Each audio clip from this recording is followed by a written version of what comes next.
for all you multi-talented, multitasking, multi-everything people out there. Take it away.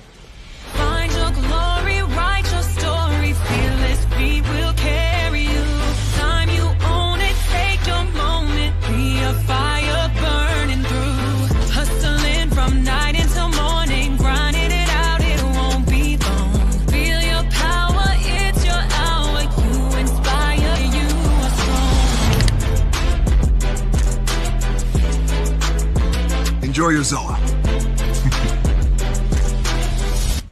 No applause? You're all fired.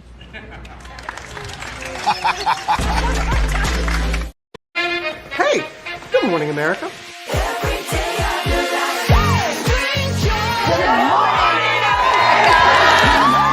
Good morning, America. Good morning, America. Good morning, America. Money. Are you ready? They are ready. Covering the biggest events in the country right now. There's a lot going on here. It's always a good time. That's what the show's about. That's good. Really good. Very good. Coming in hot. Jimmy coming in hot. It's far from elementary. Oh. Good morning, America. I'm not going to try to strut like Michael or anything. I have known George a long, long time. Have you ever gotten him to dance? Look at that face. You don't just see it, you feel it. I'm in. I'm in. I'm in too. I'll be there. I am here and so happy. I'm in. I'm in too. I'm in. That tells you something when Snoop Dogg's in. Michael, George, Lara, Ginger.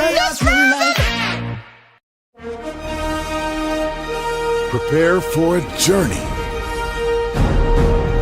beyond imagination, beyond belief, beyond anything you've experienced before. Universal Epic Universe, a new theme park where you'll step through extraordinary portals to 5 immersive worlds. Prepare for a cosmic voyage of discovery, an isle of fire-breathing excitement, a shadowy world of monsters and mystery, new wonders in the wizarding world, and a new way to play. Plus the splendor of a magnificent resort hotel overlooking the park. It's all new excitement at Universal Orlando Resort. A week's worth of vacation thrills with 4 amazing theme parks, a variety of spectacular themed hotels, and incredible dining and entertainment. It's all at Universal Orlando Resort, where you'll find new adventures every day. Explore the astonishing worlds of Universal Epic Universe at Universal Orlando Resort.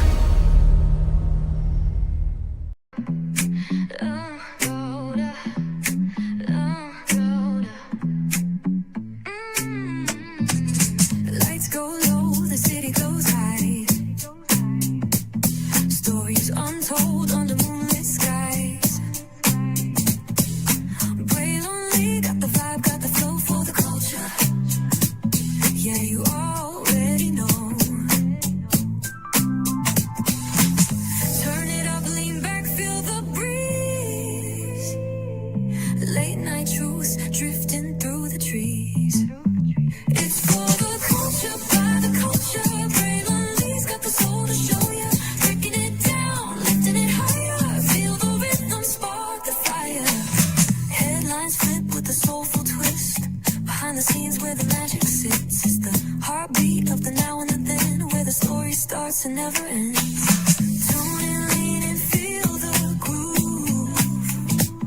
Every moment, a vibe you can't lose.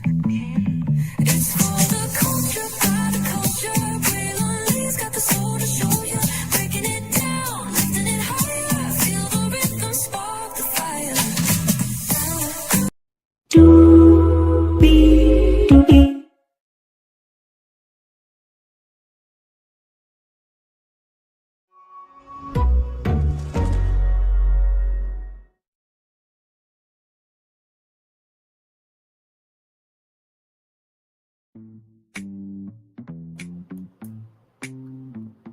Well, hello to you welcome in to another edition of Brainley's Virtual Tour Live. Glad to have all of you here in the building. Y'all, we got a lot to get to this morning. We have 1, 2, 3, 4, 5, 6, 7 destinations for you all this morning. First of all, Elite Media has invested into our community. Rather, we're going to talk about that. Very exciting there. By the way, Barack Obama, you remember him? For some people, he is still our president. He's definitely mine. His presidential center will be opening up next year. I have the intel on that. Cannot wait to tell you about that for sure. Then, of course, Rihanna, in case you did not know about Rihanna, she posted a $36 million loss with Savage Fenty, and LVMH may sell their stake. Their 50% stake, but I don't think it's over for Rihanna. We'll talk about that as well. Neutrogena, there's a recall on one of their products. Wait till you hear why. And if you live in one of those 4 states, you definitely need to be going to your bathroom. I was about to say restroom. Go into your bathroom. Some people call it restroom, but either way, go into your beauty. Oh my God, y'all know what I'm trying to say, my Lord Jesus. Go in your beauty closet or wherever you keep all your, hygiene products and everything else. You need to definitely know about this. Ice is getting iced. It's about damn time. Wait till you hear this one. Then Kim Kardashian, she's speaking on her and Kanye West's marriage and some of the effects of it. Wait till you hear it. It's very, very deep. And then finally, What's going on with the Marvins in the Black gospel community? I don't understand that. I said this in my description box. One told them to close the doors. The other one just made fun of a mom and a son, a black mom and a son, for not donating $2,000. Plus, I got something to say as well at the top of the show. So, with that being said, higher is waiting, low is available. But either way, we are live on tour. Let me take down this iconic intro, and we got to go on tour. One thing to know and 2 things for sure, that over here on this channel, a lot happens early. It's a new morning for America's family. Sun's coming up, so make it all that it can be. You know a lot happens early. I'm Harry Smith. I'm Julie Chen. I'm Maggie Rodriguez. Morning everywhere. Come on, get up. I'm Russ Mitchell. And I'm Dave Price. And it's a little early for this. Right now, this it's a new morning for America's family. Sun's coming up, so make it all that it can be. You know a lot happens early. Every day's good when you're starting it off right. But whenever you're starting the daylight, and a lot happens early. Can you feel it? And I say, Good morning, everybody. Are you girls ready for the Jonas Brothers? We have an early show exclusive. Yes. A lot happens early. A lot happens Early. The Early Show, weekday mornings on CBS. It's a new morning. Yes, it is a new morning to Julie Chen Moon. Yes, it is a new morning to Julie Chen Moonves, rather. And to Russ Mitchell, Dave Price, Harry Smith, and Maggie Rodriguez. You're absolutely right on this channel right here. A lot happens early. Good morning, everybody. First of all, happy belated birthday to Keke Jabbar. I just wanted to say this. First of all, Keke Jabbar has actual, factual, smacktual friends and family that care about her, like Prosperity Thick Girl 40, who gave the actual, factual, smacktual reason why she passed away. She made it to Deadline.com. Also, too, Keke Jabbar's children will have grandchildren one day, just like PBE has a beautiful grandchild. God bless the grandchild, PBE and her family. Also, too, Keke Jabbar had an amazing husband that rode for her, rides for her, and always will be about her. And guess what? Keke didn't have to say how strong her husband was, because she allowed her husband to be her husband. Isn't it interesting how somebody will try to drag somebody for how they talk about their husband when they can't even be picked because nobody wants to pick them to be a wife? Quick story. My uncle and my auntie, they were married a long time. My uncle passed away. God bless his soul. He was a part of the Catholic for the bishop at my home church. My auntie allowed my uncle to speak on his faith. And whenever she did speak on his faith, it was to touch, agree, and embrace his faith. And far be it for anybody giving an opinion on somebody else's life when your life is nothing but shit. If Marcella wants to speak about her husband's faith, that's her right. Actually, that's actually being a supportive partner in Christ, really. And by the way, Kiki Jabbar was a giver as well. You know, she was a professor, she was a wife, she was a mother, she was a lot of things to a lot of people. This, that, and the third, all around the world. When Tay talks, brown skin girl dropped the mic and Make It Make Sense did a fundraiser for Kiki Jabbar and her family. But yet nobody did a fundraiser for you and your daughter when y'all were homeless. And then, you know, adults have braces. Okay. I'm sure if Kiki Jabbar's children had braces, I'm sure that Kiki Jabbar would have loved them anyway. Isn't it interesting how everything somebody can drag is just isolated bullshit points rather?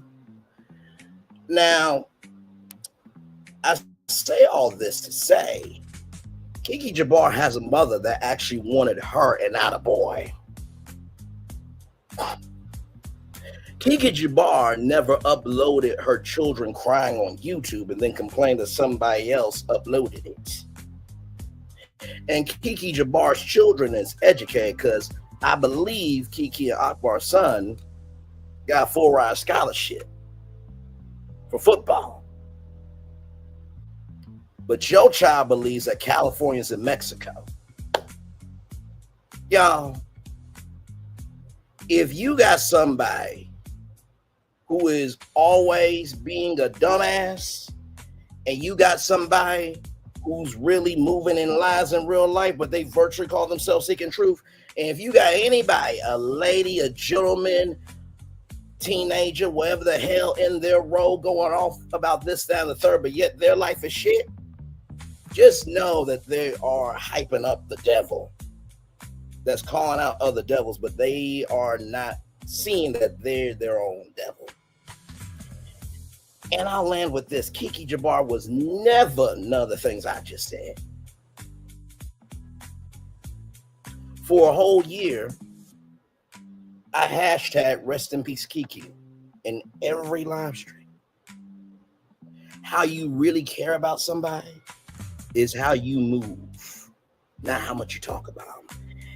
And, you know, I just want to bring up one more thing. Just one more thing. Rather, then we're going to get to it.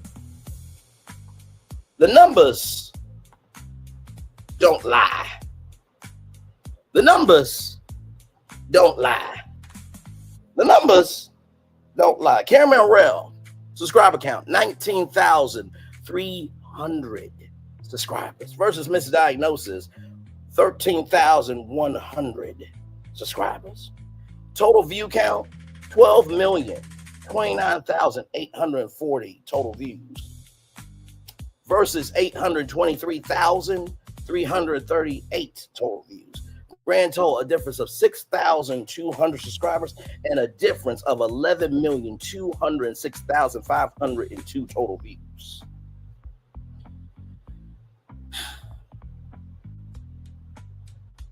So, I guess the person with braces is bigger than you in subscriber count, in total view count, and a life that you will never reach, achieve, or ever have the chance to live it out. Let's roll on to what we do over here, okay? Let's do it, y'all. Shout out, first of all, to rollingout.com, celebrating 25 years, on to the next 25. Yes, indeed, there. All right, here we go, everybody. Elite Media's uplifting $100,000 pitch contest the Harlem-based agency distributed prizes to 5 Black-owned businesses during its inaugural Keep It 100 pitch competition. A milestone moment for Black entrepreneurship, Elite Media transformed its commitment to community support into tangible action by launching the Keep It 100 pitch competition, distributing $100,000 among 5 Black-owned businesses during an event that celebrated innovation and cultural impact. The Harlem-based advertising agency drew from its own funds to create the prize pool, challenging industry peers to follow suit in supporting entrepreneurs who contribute meaningfully to their communities. The competition reached its conclusion October 17th during the One Clubs, where all the Black people conference in New York City. You know what? Let me tell you something. That was great.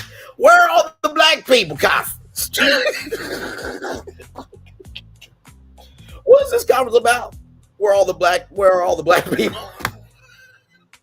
But you know what though? I'm so glad that they did it like this, because what it did was it forced people to say, well, hell, I'm Black people. I'm right here. It was a call to action. So very well done. Very well done. Very well done. Conference in where all the Black people conference in New York City. Participants gathered to witness presentations from finalists whose businesses representing diverse approaches to solving problems and creating opportunities within Black communities across various industries. The winner takes home top prize. Made emerged as the competition's grand prize winner, securing $50,000 to advance its mission of protecting Black creativity through verification systems. The platform addresses a growing need for authenticity and attribution in creative industries, where cultural appropriation remains a persistent concern. Founder Tommy Johnson accepted the award from Chris Crawford, who serves as both a lead founder and CEO while also participating as a competition judge. The verification system MADE has developed aims to create accountability around creative work originating from Black artists, designers, and innovators by establishing clear attribution pathways. The platform helps ensure creators receive proper recognition and compensation for their contributions to culture and commerce. 4 additional businesses received support. The competition recognized 4 other finalists with $12,500 awards each, providing crucial funding to help scale their operations and expand their impact. These businesses represent distinct sectors while sharing common threads of innovation and community focus. Number one among the finalists was Mechzilla, founder of Craft VC, which is developing alternative approaches to traditional venture capital structures. The system addresses long-standing barriers Black entrepreneurs face when seeking funding from conventional investment sources. Number 2 was Morgan Means, who leads Eventual as CEO and founder. The digital marketplace helps suppliers monetize their inventory more effectively, create efficiencies that benefit businesses operating with limited resources or facing market access challenges. Number 3 was Adam Franklin, creator of Twindy, a sports media platform dedicated to showcasing African and diaspora athletes through cinematic storytelling. The platform fills gaps in mainstream sports coverage while celebrating athletic excellence across broader geographic and cultural contexts. Number 4 was A.O. Abigail, who directs strategy and outreach for Walk Up Same, a brand merging fashion with empowerment through jewelry. The company uses accessories as vehicles for messaging around identity, pride, and community strength. Challenging the industry to add, Elite Media's decision to fund the entire prize pool internally sent a deliberate message to the advertising industry and corporate America broadly. The agency's leadership views the investment as both community support and a challenge to peers who claim commitment to diversity but struggle to translate words into meaningful action. The $100,000 competition represents part of a larger investment to invest upward of $2 million back into the Harlem community that has supported the agency's growth. This geographical focus reflects understanding that sustainable change requires concentrated investment in specific communities rather than dispersed efforts that lack accountability or measurable impact. You know what? That's almost like that. Wait a minute. Did Kiki Jabbar have to be committed to a mental hospital because she couldn't be responsible for her own life? Oh, that's right, because these entrepreneurs were like Kiki Jabbar.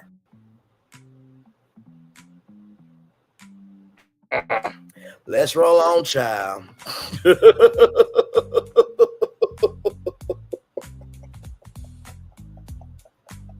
Crawford emphasized the need for disruption and action rather than continued reliance on metrics that track diversity without producing substantive change. The competition model offers a template for how businesses can directly support entrepreneurs without waiting for permission or consensus from larger industry structures. Building community through competition beyond financial awards. And hey, to the two people here, welcome and glad to have you here. The event fostered connections among participants who share similar challenges and aspirations. The competitive format created opportunities for entrepreneurs to refine their pitches, receive feedback from experienced judges, and build relationships with peers navigating similar journeys.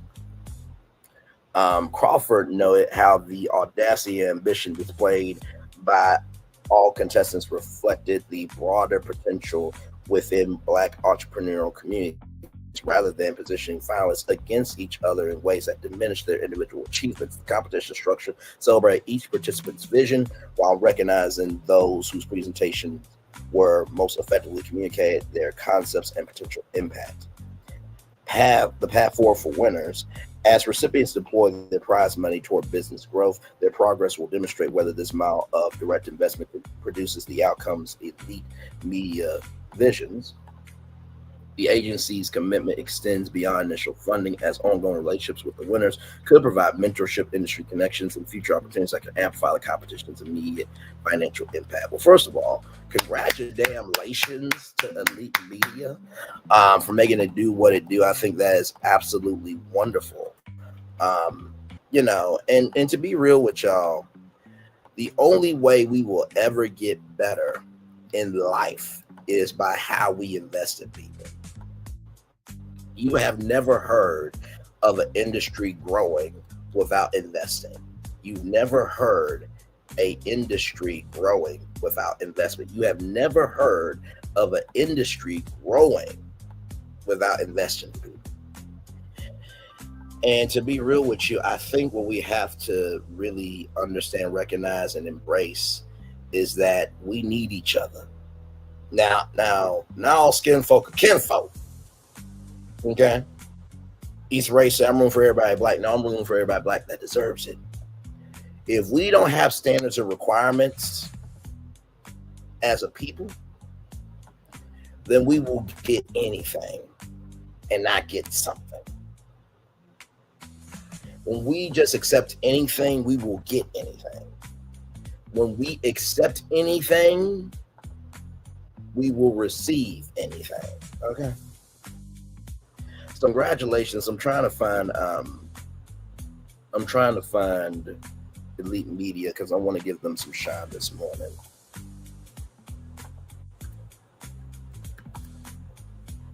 Let's see here.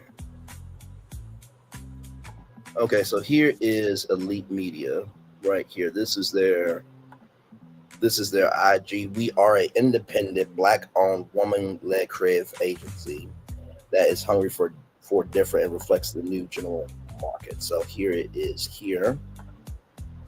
And this is Elite Media's IG here.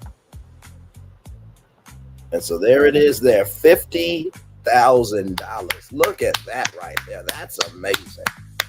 That is absolutely amazing. Right here, Elite Media NYC. I messed up. I did something as a leader you never want to do.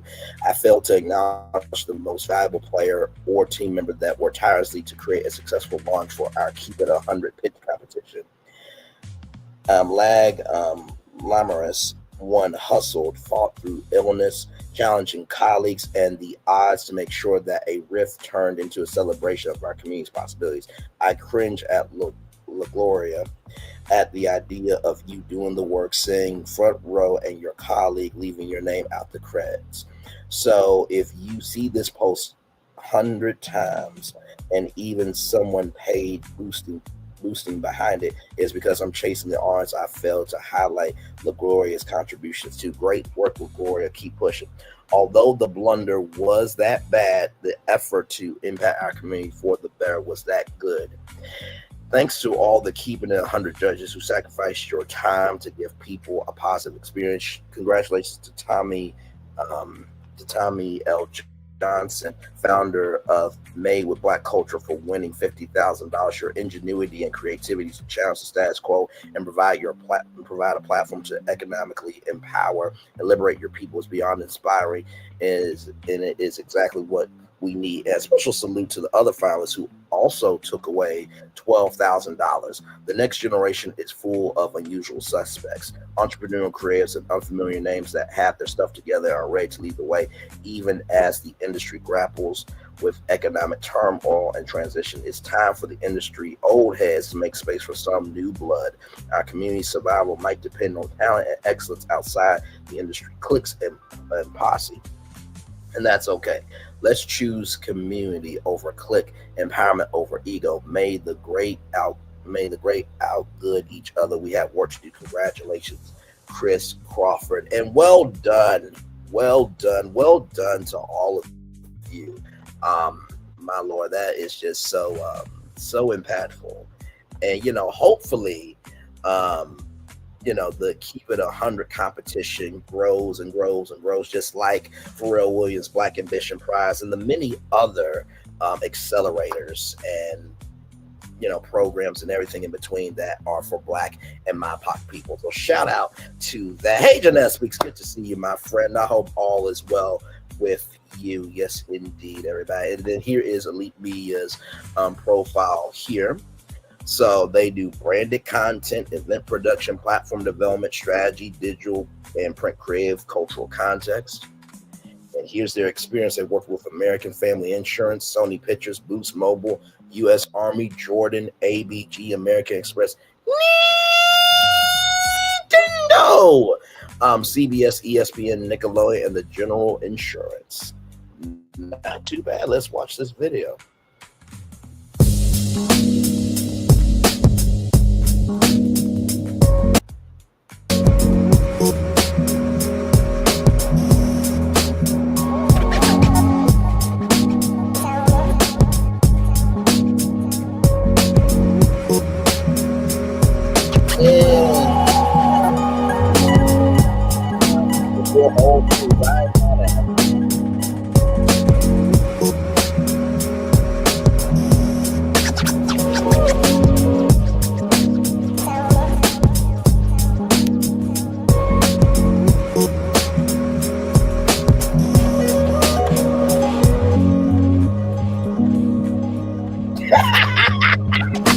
Now we hate to brag when we win awards. Go ahead. Very well done. Very well done. Shout out to Elite Media for making it do what it do. I will drop their link in the live chatterization there. That is amazing. Don't you just love our show? You're always learning something. Always over here. Yes, indeed you are. All right, our next story also comes to us, or our next destination rather, also comes to us from MediaTakeout.com. Barack Obama Presidential Center opens in 2026. First of all, congratulations. I was only tensing up because can we have mentally competent people who take responsibility and accountability for what they do working for the Barack Obama Presidential Center? And you might need to do a cognitive test. Just saying, for some, there's some that not only should they not even be on YouTube speaking, but they should never be around greatness because they are tragicness. Moving on, Chicago South Side prepares to welcome a transformative space where history meets activism. Chicago South Side prepares to welcome a transformative space where history meets activism. The spring of 2026 will mark a pivotal moment for Chicago South Side when the Barack Obama Presidential Center finally welcomes its first visitors. Nearly a decade in the making, this ambitious 19-acre campus, far more represents than a traditional presidential library. It's a deliberate reimagining of what these institutions can become in modern America. The nation's first Black president and his wife, Michelle Obama, have worked closely with the Obama Foundation to create something unprecedented, a living, breathing space where historical reflection intersects with contemporary activism.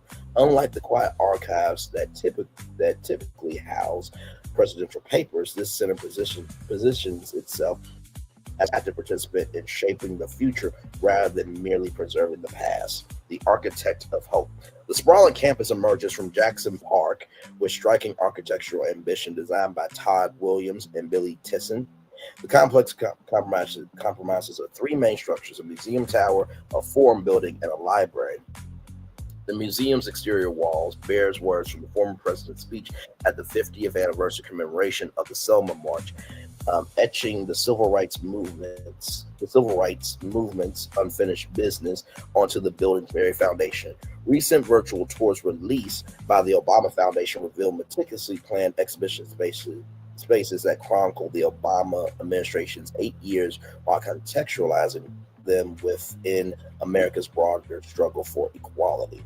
The galleries avoid hagiography, instead presenting the presidency as a part of ongoing conversation about democracy, justice, and community power. Gardens designed by Michael von Valkenborough weave throughout the property, creating green corridors that connect the buildings while providing contemplative spaces. These aren't merely decorative, they are intentional gathering places meant to spark conversations and foster connections among visitors from vastly different backgrounds. Now, I don't know if this is going to be true or not, but could y'all put a higher ground office inside the presidential center? For those of you who don't know, Higher Ground is Barack Obama's and Michelle Obama's production company. I think y'all should put a Higher Ground office in there, just if people want to, catch a flight, go to Chicago, pitch a show to you. So I'm just saying, Brayley's virtual tour being produced by Higher Ground Productions. I'm just saying, But also that's for all the people in Chicago, because Chicago media is very, very huge. I think Higher Ground, teaming up with Chicago media would be huge. So I'm helping y'all out, okay? Not that they need any help from me, but moving on. Beyond memorabilia, a center for action, traditional presidential libraries invite visitors to observe history through glass cases. The Obama Presidential Center flips this smile while exhibitions showcasing significant moments from the administration will certainly appear, from the Affordable Care Act's passage to the photographs that captured intimate White House moments. The facility prioritizes forward-looking programming over nostalgic reflection. The Forum building will host workshops on community organizing, leadership development seminars, and civil engagement training. A state-of-the-art recording studio will allow young people to produce podcasts and digital content. Come on! Yes! Hopefully there's like a TV studio, for the expansion. Just saying, in due time. And, honestly, too, what's funny? I go on loopnet.com sometimes just to look at like properties and stuff. And I believe there's like a movie studio out in LA. Higher Ground Studios. Just keeping it a buck. Also, too, Disney is moving off the Fox lot. Now, I did say that could be for YouTube Studios, but Higher Ground, if you want to, build up at Fox, Studios, just keep it up. But also, too, there's probably space in Atlanta, too, to make Higher Ground Studios. Listen, I'm speaking things into existence, okay? Athletic facilities, including a basketball court and track, acknowledge the role of sports in community building while providing resources often scarce in underserved communities. This programming reflects lessons the Obamas learned both in the White House and during their years as community organizers in Chicago. The center operates on the premise that inspiration without tools for action rings hollow. Let the church say amen on that. Economic promises and community tensions. The center's arrival in Woodland and South Shore neighborhoods that have weathered decades of divestment brings complicated expectations. Projections suggest the facility will generate thousands of jobs and interject hundreds of millions of dollars into the local economy through tourism and related development. Yet these promises have sparked undeniable anxiety about displacement. Longtime residents worry that revitalization will translate to rising property values that push out the very community members the center claims to serve. The Obama Foundation has pledged community benefits agreements and affordable housing protections though activists continue pressing for stronger guarantees. Rather, this tension reflects broader questions about development in historically Black neighborhoods, how to attract investment without triggering gentrification, how to celebrate heritage while accommodating growth. The center's leadership acknowledges these concerns aren't fully resolved, but frames the project as an opportunity to model equitable development. Obama's continuing influence. The former president has remained deeply involved in the center's development, frequently visiting the construction site and weighing in on exhibition content. In recent social media posts, he has shared progress photos while articulating his vision, a place where people don't simply consume history, but leave energized to create it. Listen, that quote right there, this quote right here, you need that for the Obama Presidential Center merch line. A place where people don't consume history, but leave energized to create it. Put that on all your merch. Okay? Just keeping it a book. Okay? Just saying. Listen, if you need a social media director, this hands-on approach distinguishes the project from predecessors, while most former presidents maintain distance from their library's daily operations, treating them as repositories managed by the National Archives. The Obamas view their center as an extension of their ongoing work and functions as the headquarters for the Obama Foundation's global initiatives while serving as a physical embodiment of their post-presidency mission.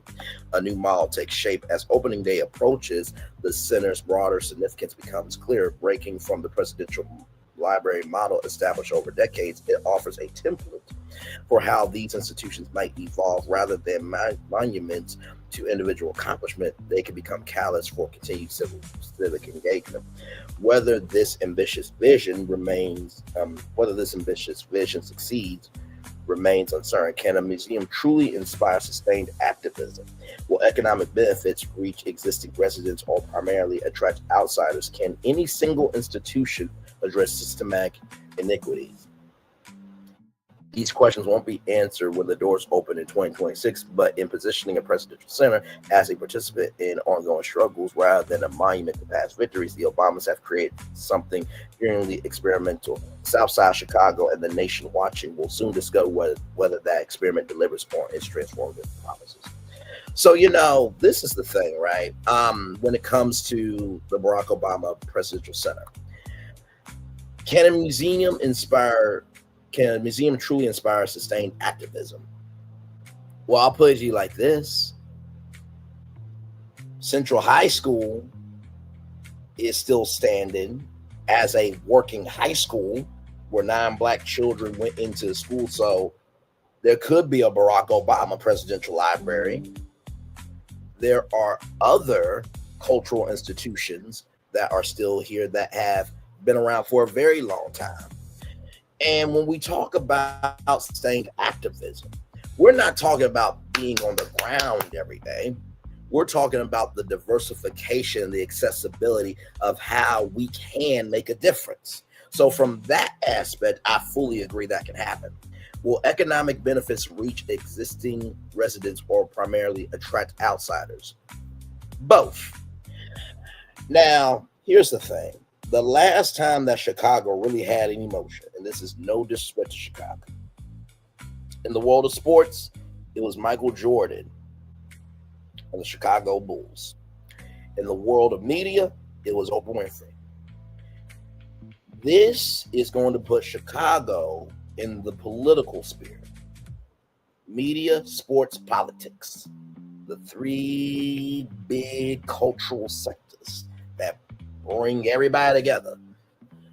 Now, it will attract outsiders because, for one, we have a presidential center dedicated to the first Black president and the first Black lady. I really wasn't about to say that, y'all. But what I meant to say was the first African American first lady. That center's dedicated. There's only one of them. So that's going to attract outsiders to infinity and beyond. And may I just say, not from our culture, but from every culture. Right? And I think the existing residents will have a place to fall. Because think about this. There's not too many times in life, right? There's not too many times in life where a person who was born and raised in the same state can make it that big and then come back and leave an impact as big as this. Think about that for a second. So for the existing residents, right, to have a presidential center where he was a community organizer and then brought it back home full circle, that is huge. So all the existing residents that got to see Barack Obama, now you have a place 24/7 where you can have that energy in your life. That's huge. So I believe for the existing residents, for mental health purposes, it's going to elevate everybody's self-esteem. And I also believe that if the existing residents connect to this, then that will make a wave of change in Chicago and Illinois as a whole. Now, of course, you can't have Black elevation of success if you don't make an investment. So I don't believe the Obamas are about gentrification, okay? I really don't. They talked about how they still had student loan debt while they were in the White House. Okay. Jill and Michelle, they, as first ladies, went to say hello to the troops. They didn't send no representative. They sent themselves. The crazy thing to me is, why are we so worried about a presidential center that is doing more of a good impact than the piece of shit bastard and bastardenesses that are in the White House and in Washington right now? Are we really doing this shit? Are we really questioning the substantive impact that is good of this, but not being big mad about the bad impact that's happening in America right now? I know we're not doing this shit. Let me say that one more motherfucking ass time. We are questioning a presidential center that is going to do more economically and socially than what's happening economically and socially in America right now. Are we really doing this motherfucking shit? Y'all are sounding like Abby Phillip on CNN Newsnight, and she can't hold her own on that show as a host. Are y'all really doing this fucking shit? And that's no disrespect to Abby Phillip. She's an amazing person. Resume, top tier, this, that, and the third. Congratulations. But Abby, you need to claim your sake and say, I'm not having this MAGA shit on my show. Either you don't respect the facts or you ain't caught on. You need to have some bite to your ass, Abby Phillip. And I said that shit.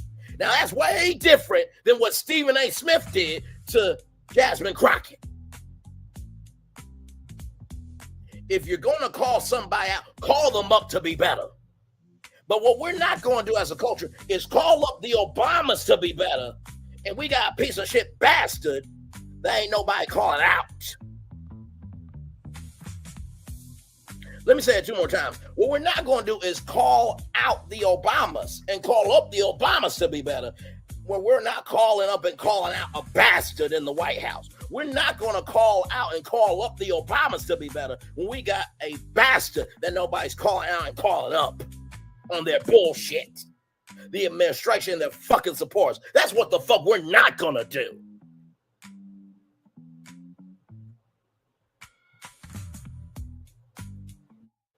That's like believing somebody who called somebody a friend on YouTube, where the person that they talked about who has passed is way more popular than that person talking about them. Where they do that shit at?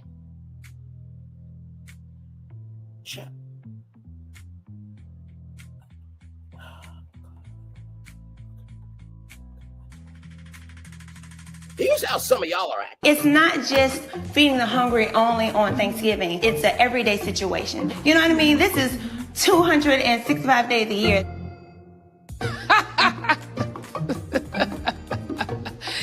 That is funny. 265 days. Where the hell that bitch live at? We still don't know where that bitch live at, Nene. We still don't know where that bitch live at.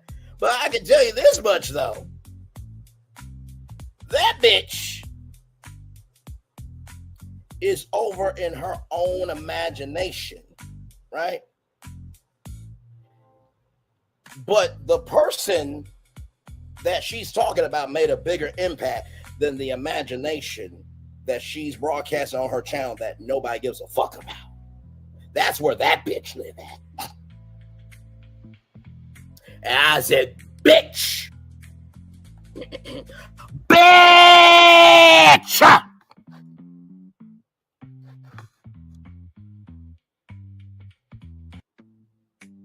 That's wrong. I can't do it. Once again, here are the numbers. Right here. Here are the numbers right here.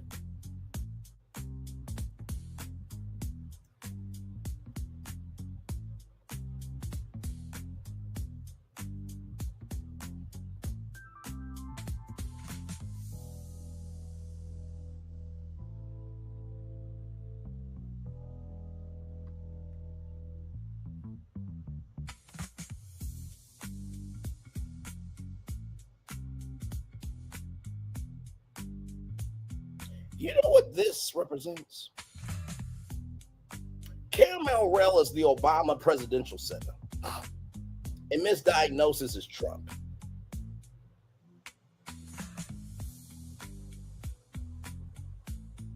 Caramel Rail is the Obama Presidential Center. Misdiagnosis is Trump. Caramel Rail is the Obama Presidential Center. And misdiagnosis is Trump. That's how some of y'all are acting. Be better. Rolling on.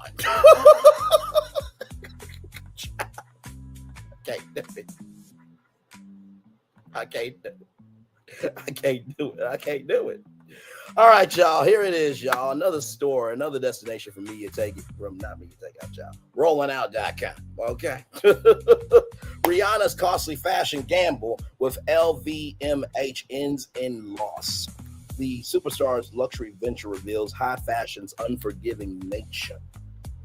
When Rihanna joined forces with LVMH in 2019, the partnership felt like destiny. The Barbados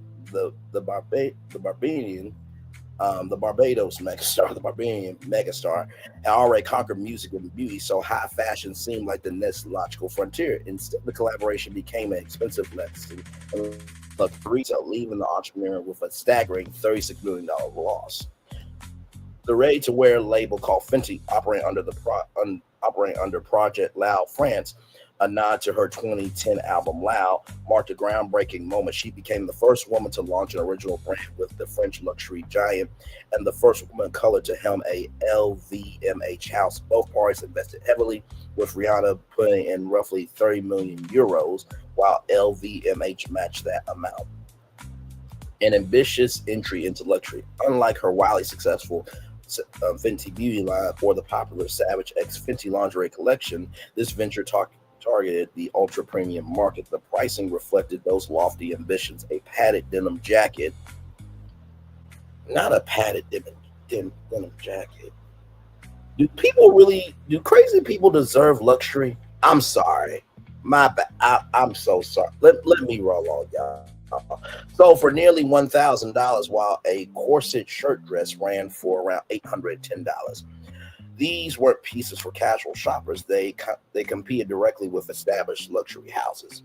The brand showcased architectural designs and bold aesthetics that bore Rihanna's signature style. Fashion insiders appreciated her hands-on involvement, but admiration didn't translate into the sales needed to sustain such an expensive operation. Building a luxury fashion house requires more than celebrity cachet and creative vision. It demands operational precision and consistent market appetite at eye-watering price points. The pandemic's perfect storm. By 2021, the venture had quietly shuttered. The official explanation emphasized strategic repositioning rather than acknowledging defeat. Rihanna and LVMH released a statement explaining their decision to focus on the growth and long-term development of the Fenty ecosystem, prioritizing cosmetics, skincare, and lingerie. The pandemic provided convenient time before the closure, though the challenges ran deeper. Travel restrictions particularly hampered a designer who insisted on maintaining creative control. Unable to visit the Parisian workshop or oversee Italian manufacturers, Rihanna found herself managing a luxury brand from afar, an approach fundamentally at odds with the haute couture's intimate, detail-driven process. What might have been salvageable under normal circumstances became untenable during lockdowns. Recent financial documents from Denim UK United Kingdom Holdings, the British entity through which she invested, confirmed the damage. The loss sits at approximately $36 million, a substantial hit even for someone whose net worth exceeds $1 billion. Context of $1 billion empire. This setback stands out precisely because it's so rare in Beyond's business journey. Discovered as a teenager in Barbados by producer Evan Rogers, she built a 2-decade career that redefined celebrity entrepreneurship. Her music catalog includes massive hits like Umbrella and We Found Love. By the way, T.I., Live Your Life, okay? That's still a jam today, okay? Let's not get that twisted. Contributing to over 250 million records sold worldwide.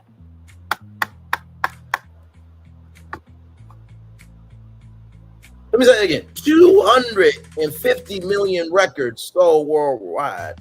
250 million records sold worldwide. And 9 Grammys. Wait, is that more than Nicki Minaj? All right, Nicki don't have any Grammys. Moving on. But music became the launching pad rather than the destination.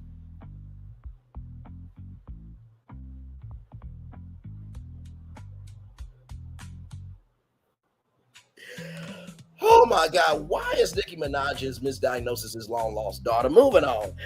Fenty Beauty revolutionized cosmetics in 2017 with its unprecedented 40 Shade Foundation range, forcing the entire industry to rethink inclusivity. The brand generated hundreds of millions while reshaping cultural conversations around representation. Savage X Fenty similarly disrupted lingerie by celebrating diverse body types and challenging unconventional beauty standards. Her acting work includes films like Ocean's 8, though entertainment increasingly supports her business ventures rather than define her public identity.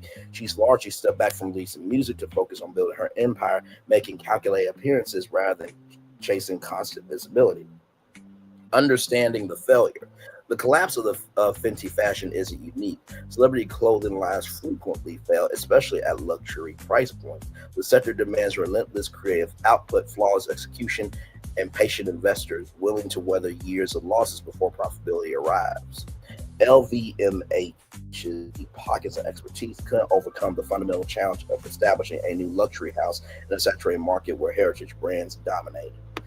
Rihanna's response demonstrates the pragmatism that built her fortune. Rather than doubling down on a struggling venture, she redirected resources toward proven successes. The $36 million represents a calculated risk within a portfolio, generating substantial ongoing returns. The loss humanizes someone whose cross-industry success had begun seemingly effortless, and confirms what business schools teach. Even brilliant entrepreneurs with unlimited resources can't guarantee success in every market. Rihanna remains one of pop culture's most influential figures. Her setback in fashion unlikely to diminish her cultural impact or business reputation. Sometimes the smartest move is knowing when to walk away. Here's the thing, right?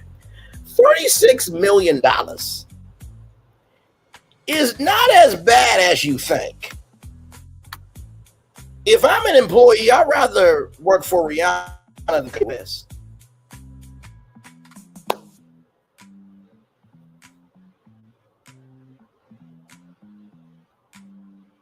Just keeping it a buck. And honestly, too, here's the thing. Maybe sometimes you have to table things in order to figure out how to go about it again. because Serena Williams has a cosmetics line. She might want to get into the fashion world. Ashley Graham, Tyra Banks, Tabria Majors. There are powerful women that will gladly join Rihanna for a 50% stake. And also, too, we got some black men in the fashion world that know how to throw down, too. So don't think that this is a loss. Because here's the thing, $36 million loss compared to her being a billionaire.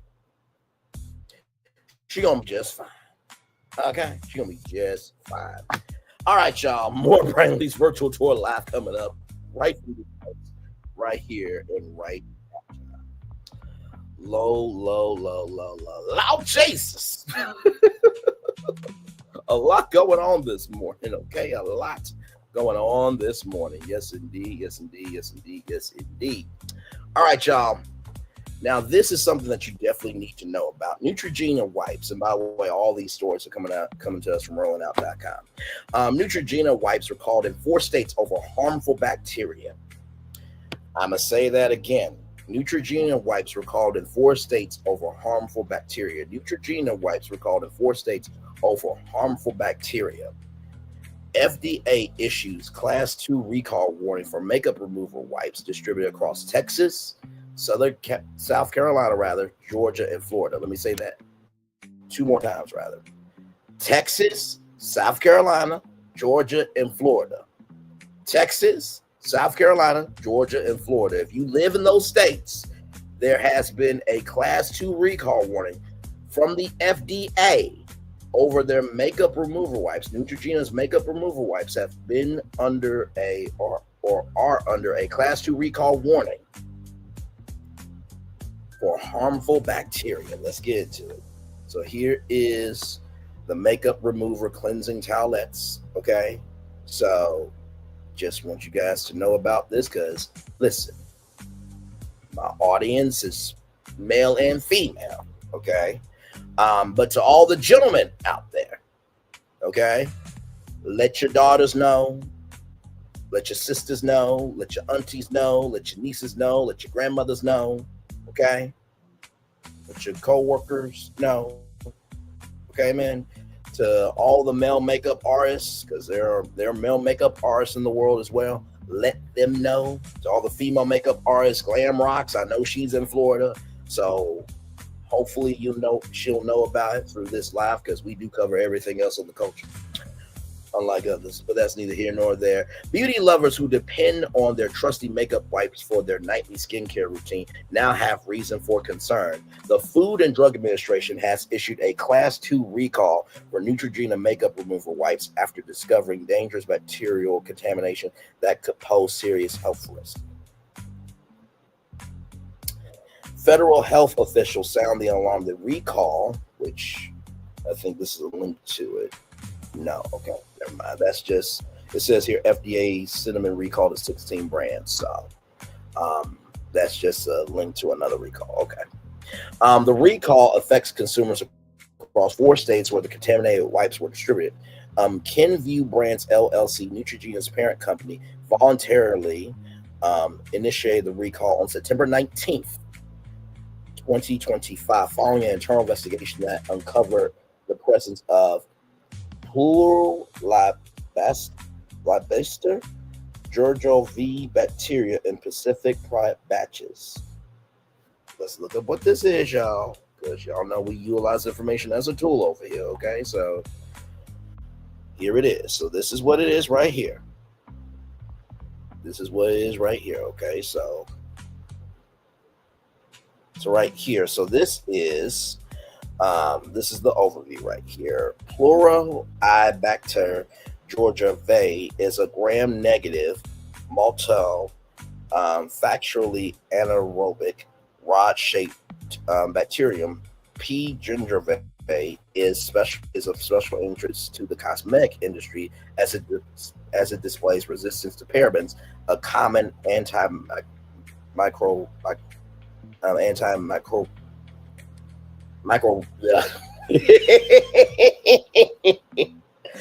what is it called? Microbacterial, antimicrobial. There we go. Microbacterial, antimicrobial. There we go. Agent adds cosmetics products. So this is what it is here. So right here. So this is what it is. Just so y'all know. Although infections in healthy individuals are rare, P. gingivae can cause severe infections in people with weakened immune systems, chronic illnesses, and those undergoing surgical procedures. The bacterium has been linked to respiratory diseases, urinary tract infections, eye infections, and sepsis.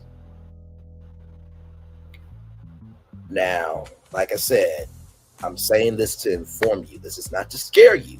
This is to inform you. And I don't think we do enough of that in our culture. Okay, so those 4 states, Texas, South Carolina, Georgia, and Florida, those wipes have this bacteria in them. And the bacterium has been linked to respiratory diseases, urinary tract infections, eye infections, and sepsis.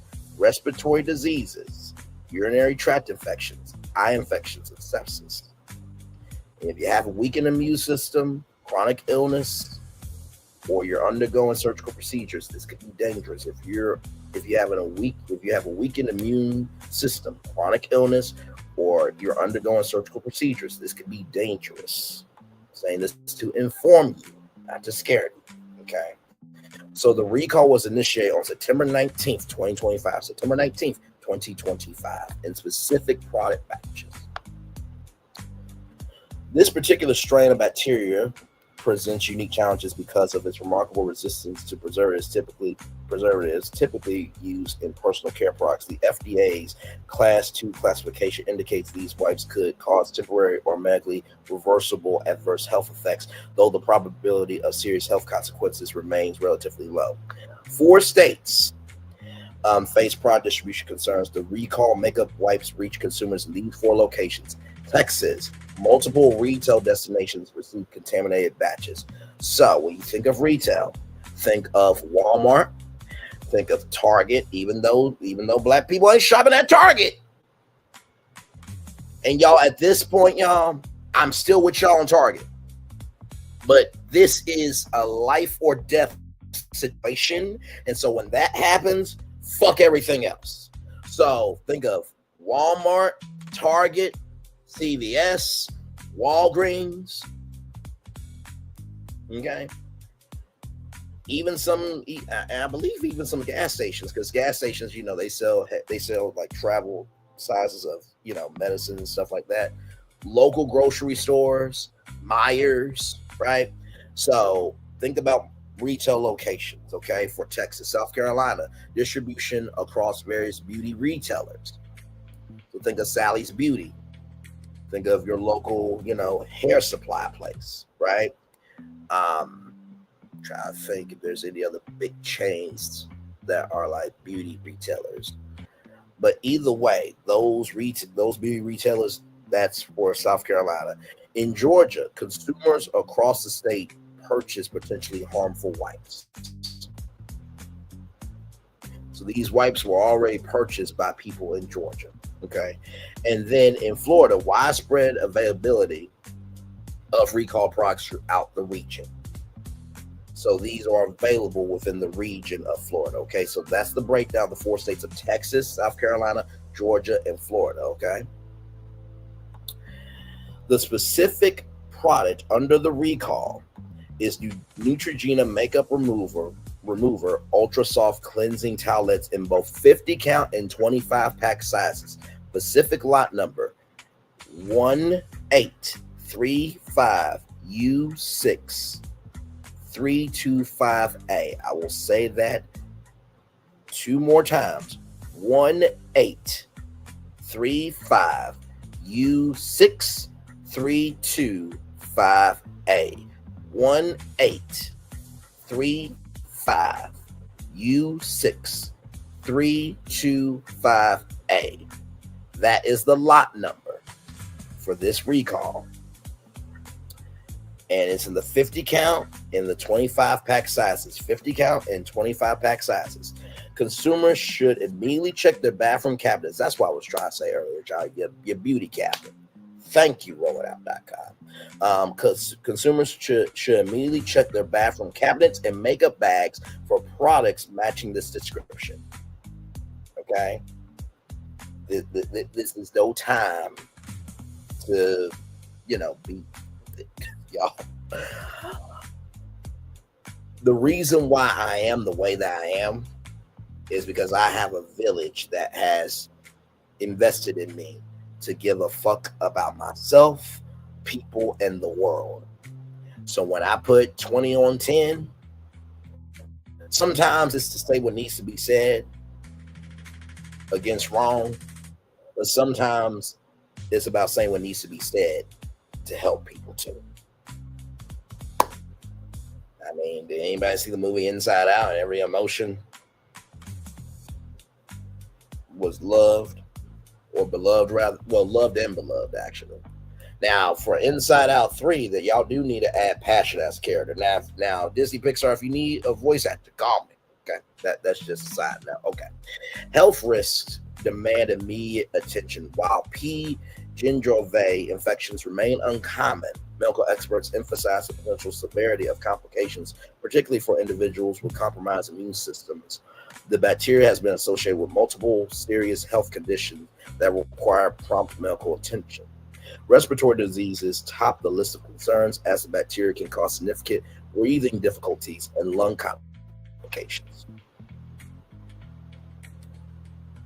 I'm going to say that 2 more times. Respiratory diseases top the list of concerns, as the bacteria can cause significant breathing difficulties and lung complications. Respiratory diseases top the list of concerns, as the bacteria can cause significant breathing difficulties and lung complications. Urinary tract infections represent another major risk, potentially leading to kidney problems if left untreated. Urinary tract infections represent another major risk, potentially leading to kidney problems if left untreated. Urinary tract infections represent another major risk, potentially leading to kidney problems if left untreated. Eye infections from contaminated wipes used around the delicate facial area could result in vision problems or permanent damage. Eye infections from contaminated wipes used around the delicate facial area could result in vision problems or permanent damage. Eye infections from contaminated wipes used around the delicate facial area could result in vision problems or permanent damage. Perhaps most concerning is the bacteria's potential to cause sepsis, a life-threatening condition where the body's response to infection damages its own tissues and organs. Perhaps most concerning is the bacteria's potential cause sepsis, a life-threatening condition where the body's response to infection damages its own tissues and organs.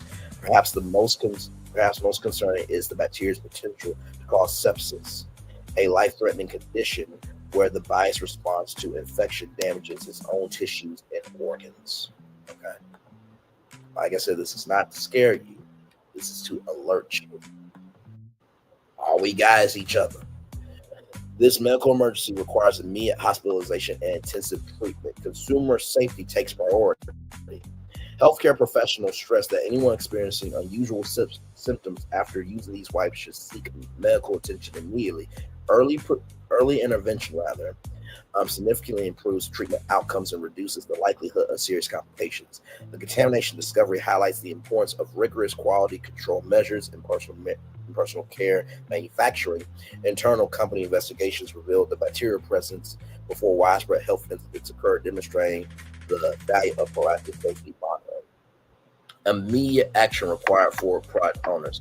Consumers who purchase the affected wipes, which, by the way, those wipes right here, 50 count 25 pack sizes, specific lot number 1835 U6325A. 1835 U6325A. That's 1835 U6325A. This is what they're saying that you guys should do here.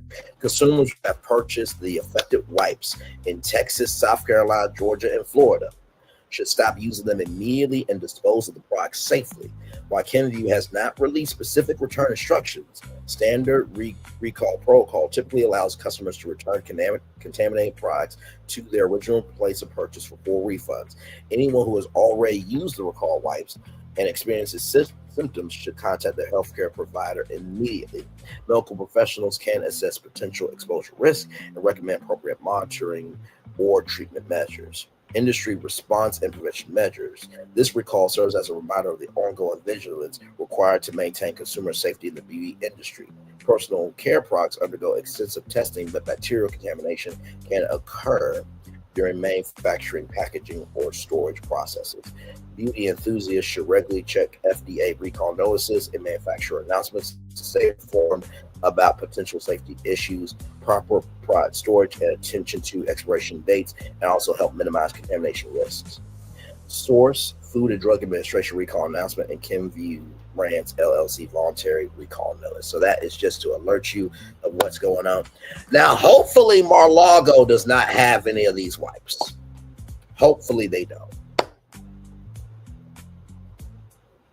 Just saying. Hopefully they don't. Hopefully they don't. Hopefully they don't. Okay. All right. Rolling on. From news.com. All right. Here we go. Federal judge rules that ICE agents will be arrested if they detain people without warrants. Let me say that 2 more times here. Federal judge rules that ICE agents will be arrested if they detain people without warrants. Federal judge rules that ICE agents will be arrested if they detain people without warrants. Okay. Here we go. Nationwide, a federal judge in Chicago has issued a powerful ruling that could lead to ICE agents themselves being arrested if they go after people without a warrant. The decision, handed down on October 7th, 2025 by U.S. District Judge Jeffrey L. Cummings, came after evidence showed ICE repeatedly violated federal law. This is considered a rare, strong rebuke against a federal enforcement agency. By holding agents personally accountable, the ruling sends a message that law enforcement officers also must follow the Constitution. Let me say that 2 more times. On October 7th, 2025, by U.S. District Judge Jeffrey L. Cummings, came after evidence showed ICE repeatedly violated federal law. Okay. On October 7th, 2025, by U.S. District Judge Jeffrey L. Cummings, came after evidence showed ICE repeatedly violate federal law. So on that day, October 7th, 2025, was a ruling that could lead to ICE agents themselves being arrested if they go after people without a warrant. A powerful ruling that could lead to ICE agents themselves being arrested if they go after people without a warrant. According to Newsweek, the court will now closely monitor ICE's Midwest operations until at least February 2026. If the agents violate the new rules, they could face contempt of court or even criminal charges, including possible arrest. This means officers themselves can be punished for unlawful actions, not just the agency. Legal experts say this type of accountability is unusual and could reshape how immigration enforcement works in the U.S. The case stems from a 2022 legal agreement requiring ICE to follow strict procedures for warrantless arrests in states like Illinois, Indiana, and Missouri. Judge Cummings found that ICE agents had ignored these rules, often arresting people first and filling out paperwork later. This violated both the agreement and federal law. In some cases, agents carried blank warrant forms to make their arrest look legal after the fact. As a part of the ruling, ICE must now retrain its officers and reissue its national policies on warrantless arrests. The agency is required to submit monthly public reports detailing every arrest made without a warrant. Officers also must document the exact reasons they believe someone might escape before a warrant can be obtained. This creates a paper trail that makes it easier to hold individuals accountable. I'm going to read this 2 more times, because reading is fundamental. In the words of UNICEF, a mind is a terrible thing to waste, but a wonderful thing to invest in. Okay, here we Go. As a part of the ruling, ICE must now retrain its officers and reissue its national policies on warrantless arrests. The agency is now required to submit monthly public reports detailing every arrest made without a warrant. Officers must also document the exact reasons they believe someone might escape before a warrant could be obtained. This creates a paper trail that makes it easier to hold individuals accountable. As a part of the ruling, ICE must now retrain its officers and reissue its national policies on warrantless arrests. The agency is required to submit monthly public reports detailing every arrest made without a warrant. Officers must also document the exact reasons they believe someone might escape before a warrant could be obtained. This creates a paper trail that makes it easier to hold individuals accountable. Immigrant rights advocates are calling the judge's decision a major victory. They say it proves that ICE agents are not above the law and must answer for their actions just like everyone else. Some legal observers believe this ruling could become a national example for other courts to follow. It also give immigrant communities new legal protections against warrantless raids and arrests.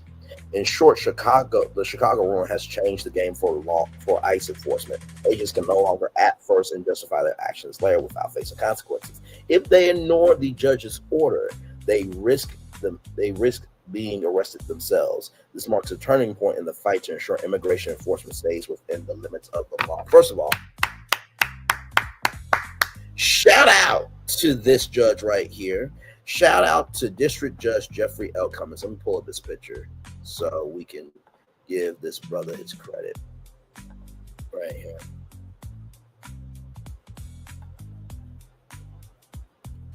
And he's a black brother. Come on. A black man said, hold up, shorty, hold up, ish. Hold up, shorty, hold up, ish. Hold up, shorty, hold up, ish. Now, I just want to say this. If you're wondering why we have ICE agents being stupid, and you wonder why we have recalls on stuff, we got a president who said that Tylenol is connected to autism, and that circuit schism, is also connected to autism. If you're wondering why we got a bad state in the world of health and a bad state in terms of policy, maybe it's because of who everybody else voted for on November 4th. Just a thought. Just a motherfucking thought. Okay. Shout out to Jeffrey L. Cummings for that. Very well done, good sir. All right, y'all. More Brandon's Virtual Live coming up right from this space right here, right now. From blacknews.com, Kim Kardashian suffers brain aneurysm, blames Kanye West. Kim Kardashian, 44, has revealed a frightening health scare during the season 7 premiere of The Kardashians. The reality star entrepreneur learned she suffered a small brain aneurysm after undergoing what was supposed to be a routine MRI. During the episode, Kim emotionally connected the medical discovery to the intense stress she experienced during and after her highly publicized divorce from rapper and fashion mogul, said no one ever, Kanye West.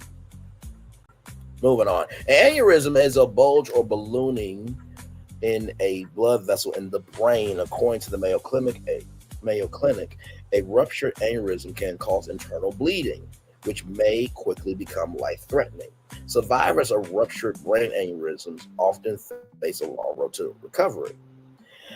And medical data shows that approximately 40% of ruptured brain aneurysms are fatal. While many survivors may experience neurological damage, unruptured aneurysms can sometimes be treated successfully if detected early, but they still carry serious risk. Doctors often cite stress, high blood pressure, and trauma as contributing factors. According to TMZ, Kim shared that she believes the stress surrounding her divorce from Kanye West played a role in her health. The former couple, who were married from 2014 to 2022, share 4 children together: North 12, Saint 9, Chicago 7, and Psalm 6. The relationship began as a highly celebrated love story between 2 global celebrities. Kanye famously declared his love for Kim for years before they began dating in 2012. They married They married in a lavish ceremony in Florence, Italy in 2014 and quickly became one of pop culture's most talked about power couples. However, their marriage was not without challenges. Kanye's increasingly mental public health struggles, including his controversial statements and erratic behavior, placed enormous pressure on their relationship. Kim stood by his side for years, but eventually decided to file for divorce in 2021. She later revealed that what ultimately ended the marriage was Kanye's refusal to seek help for his mental health issues, despite her encouragement and support. I want to show this because I saw this. I didn't think it was the right time to talk about it, but I think it's the right time now.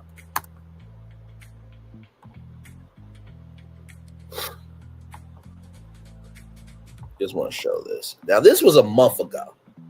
This was just a month ago. Your business and your personal life separate. So go to Taylor Brand. I would rather be dead, not in jail, because I'd rather be dead than to be on medication. No one from the family has taken any responsibility for my hospital visit, but if we were to go online, that's 50% of what people say at least. Or maybe, am I lying? It doesn't matter. Am I lying? It do matter! It does matter! It does matter! I mean, morally, you just said, I haven't finished the sentence. It does matter! It matters to us and you. It doesn't matter what the internet says. It matters what we think. Yay. So what do you think? Did you have an effect on my mental health? Yes. Yes. I'm saying yes. And I love you. I love you. I don't want you to be not perfect. I love you. And I want my daughter to love you the way you want her to love you.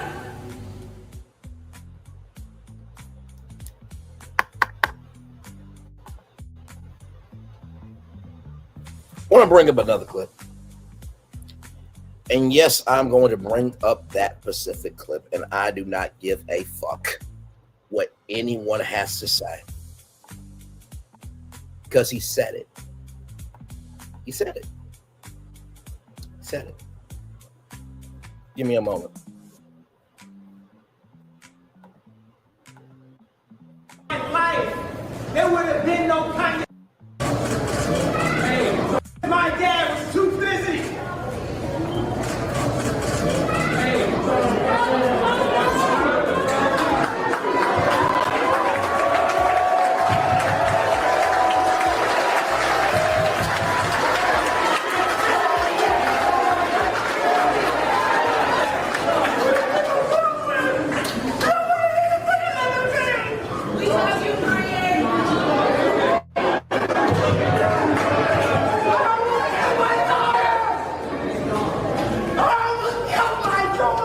Play that again.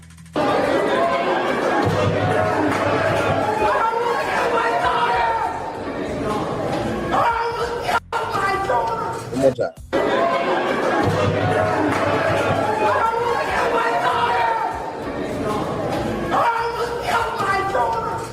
Now, need I remind you, this is the same dumb fuck that relieved himself during a whole cultural meeting for Donda Academy while he was watching Batman.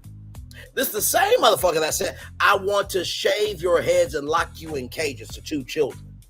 This is the same motherfucker that disrespected his Donda Academy employees. This is the same motherfucker that has Stickica shirt on his Shopify website. The same motherfucker that had a black Triple K hood and did an interview with DJ PD Epidemics, who talked greasy to a 15-year-old. This is the same motherfucker that had mold and mildew inside Donda Academy, that didn't believe in cleaning products. This is the same motherfucker that got his Donda Academy basketball team off of a basketball tourney that NBA superstars had to pick up.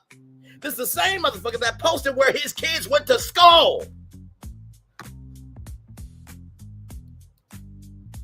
This is the same motherfucker that gutted a home and just left it. This is the same motherfucker that said, hey, y'all, I need y'all help. The only thing I can get is the United Center.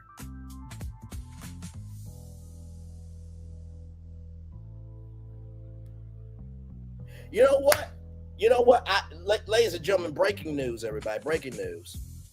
Breaking news. The husband of misdiagnosis is Kanye West. Her daughter is Kim Kardashian, and her son is Ray J. That's her family. Breaking news, everybody. Breaking motherfucking ass news. Child, you mean to tell me Kanye West can have a career, but yet there are some people like myself and others that can't even get to the door to knock on it? You have to be out your ever-loving fucking mind. And just to give context, conjecture, and connection, that was him trying to run for president and talked about how Kim K almost had to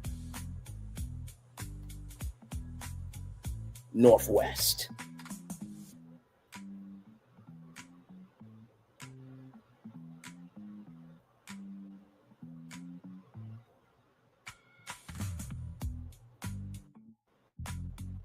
Let's roll on. Let's roll. Beyond the aneurysm, Kim also revealed during the episode that the stress of the divorce caused her paralysis to flare up, making her physical symptoms worse. She even opened up about experiencing Stockholm syndrome, a psychological coping response in which a person develops emotional bonds with someone who mistreats them or harms them, something Kim says she struggled to process during her marriage. Brain aneurysms can be silent and often go undetected until they rupture, making regular medical checkups crucial. According to the Brain Aneurysm Foundation, estimate 6.5 million people. Damn. I did not know that. That is crazy. Estimate 6.5 million people in the United States have an unruptured brain aneurysm, and approximately 30,000 people suffer a rupture every year. Wow. Whew. And you think about 2020 up to 2025. That's a lot of people. Warning signs may include severe headaches, vision problems, nausea, neck pain, or seizures. Early detection can save lives. For Kim Kardashian, this medical discovery appears to be a wake-up call. Despite the difficulties in her past, she has emphasized focusing on her health, her children, maintaining stability after years of emotional turmoil. Her story also serves as a reminder of how chronic stress can affect physical health, and while addressing both emotional and medical issues is critical for the long-term well-being. And by the way, shout out to news.com.au for releasing this clip. Now, this is a part of a brand new documentary. Okay, so just want to chart that. And I know a lot of people can't stand Kris Jenner, but that was not Kris from the Kardashians. That was Kris Jenner, the song. No mother-in-law. Oops, I'm sorry, y'all. My bad. My bad. Let me reread that for y'all. Let me go back here. Right here. Beyond the aneurysm, Kim also revealed during the episode that the stress of the divorce caused her paralysis to flare up, making her physical symptoms worse. She even opened up about experiencing Stockholm syndrome, a psychological coping response in which a person develops emotional bonds with someone who mistreats them or harms them, something Kim says she struggled to process during her marriage. Brain aneurysms can be silent and go undetected until they rupture, making regular medical checkups crucial. According to the Brain Aneurysm Foundation, estimated 6.5 million people. That's 6,500,000 people, everybody, in the United States have a ruptured brain aneurysm, and approximately 30,000 people suffer a rupture each year. Warning signs may include sudden severe headaches, vision problems, nausea, neck pain, or seizures. Early detection can save lives. For Kim Kardashian, this medical discovery appears to be a wake-up call. Despite the difficulties in her past, she has emphasized focusing on her health, her children, and maintaining stability after years of emotional turmoil. Her story also serves as a reminder of how chronic stress can affect physical health, also mental health as well, child, and why addressing both emotional and medical issues is critical for long-term well-being. And like I said, too, I know people go mine, that's 50%, Chris, but I want y'all of what people say. What did you just say? I haven't finished the sentence. It doesn't and you. It doesn't matter what the internet says. It matters what we think. Yay. So what do you think? Did you have an effect on my mental health? Yes. Yes. I'm saying yes. And I love you. I love you. I don't want you to be not perfect. That was Kris Jenner, the song. People have been elevating this motherfucking piece of shit bastard that should have been swallowed by his fucking mother Donda. But yet I ask you, would y'all allow any of what Kanye has done, a fifth, quarter, or a half of it, to be in your life? I ask you that.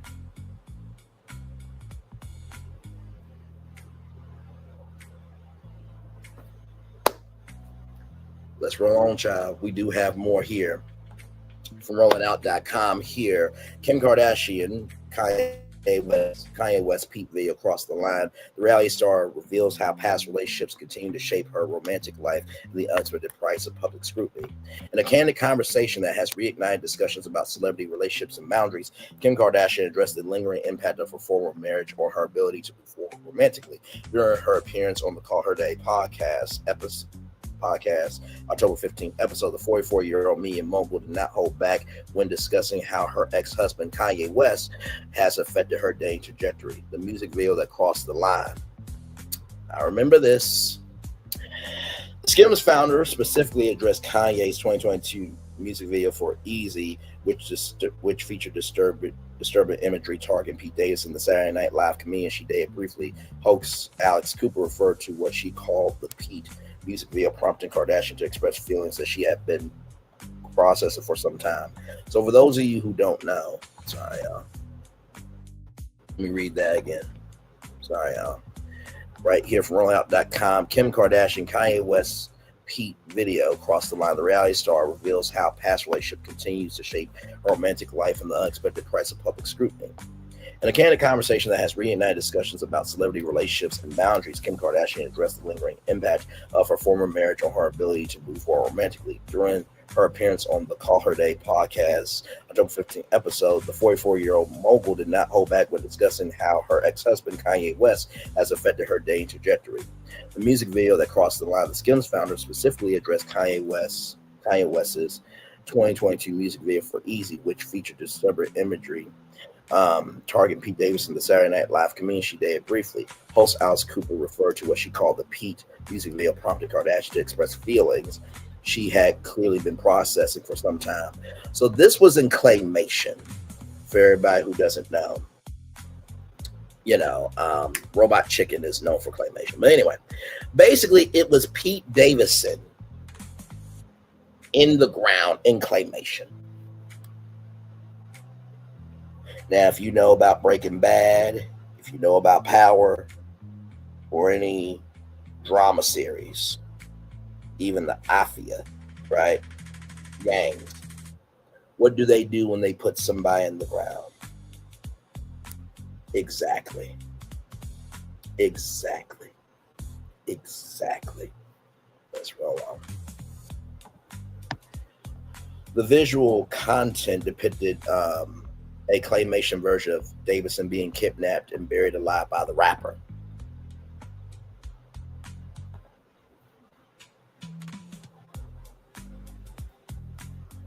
I'm just saying what I'm reading here.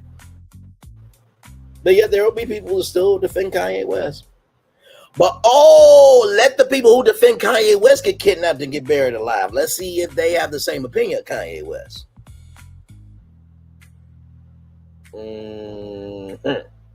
Moving on. Kardashian described her emotional response to witnessing this public spectacle unfold while she was dating Davidson from October 2021 to August 2022. That situation made me feel really sad. Kardashian acknowledged during the podcast the situation struck her as fundamentally unjust towards someone who had entered her life during a vulnerable period. She characterized Davidson as a great man who maintained composure despite the circumstances, telling her not to worry that everything will be fine, or at least presenting that facade. a protective wall goes up. The reality television star explained how these experiences have fundamentally altered her approach to romance. She admitted that potential partners have expressed reluctance about dealing with her ex-husband's unpredictable behavior, leading some promising connection to dissolve before they fully developed. That's a damn shame. That's a damn shame. Because a real one who knows who they are, and who knows resources. Hey, Kim, I'm going to be right back. Where are you going? I'm going to be right back. Here's the plan. Do not leave this fucking house. And they would took care of Kanye a long time ago. And what I mean by that, before anybody gets to assuming shit,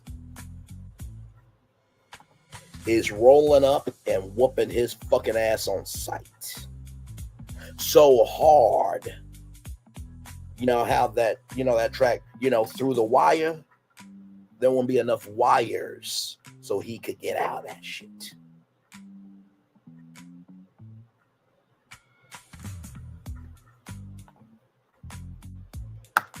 The right one is going to take care of Kanye, because Kanye is going to go way too far. And he's going to make a check that his ass can't cash. Mark my words. The greatest weapon and tool of anybody's rise or demise is how they move and how they live.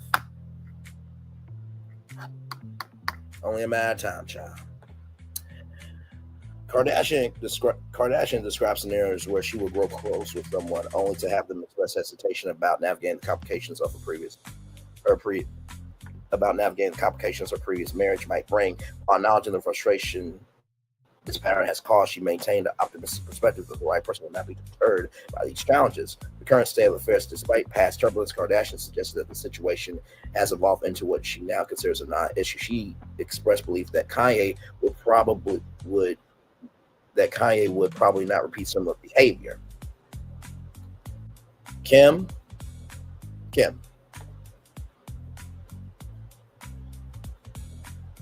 A snake is a snake. The only way you know they're poisonous is not by the size of it, but the colors of it. Kanye ain't changing his colors. He's not. No.